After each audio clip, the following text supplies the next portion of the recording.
Let's bring in Congressman Andy Ogles of Tennessee. Congressman Ogles, pleasure to have you in. Obviously, Kevin Morris is on the inside of Hunter Biden's life. He also purchased a lot of art. What is the most revealing thing to you from this transcript and the closed-door testimony from last week, sir?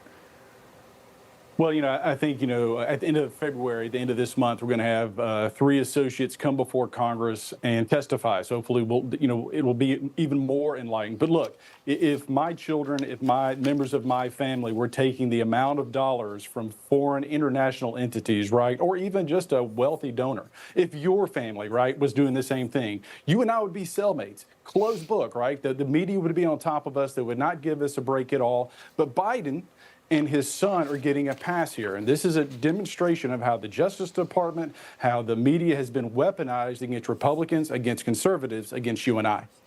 Yes, and I know that he testified, Morris, and about buying the paintings from dealer George Berger, who also went in for a closed-door testimony and kind of dispelled that White House talking point that there was a firewall. A lot of money passed through, and Kevin Morris bought $875,000 worth of art from, Hunter, who is, frankly, he's not an artist. And now he's coming in. And also, I think, sir, part of this whole thing is, what about those pseudonym emails as well, where it's only Hunter and the president? We still don't really know anything about why that was the case and why President Joe Biden needed to use pseudonyms. Well, again, if you're not trying to obfuscate or hide things, why do you need fake emails? And look, my kids doodle and draw. If I were selling those for $300,000, or they were selling those for $300,000 or $500,000, whatever crazy amounts they were being sold for, we would be in jail. This is totally absurd. I don't even know why we're having this conversation from kind of a general topic, because we know there was something going on here. The links are clear.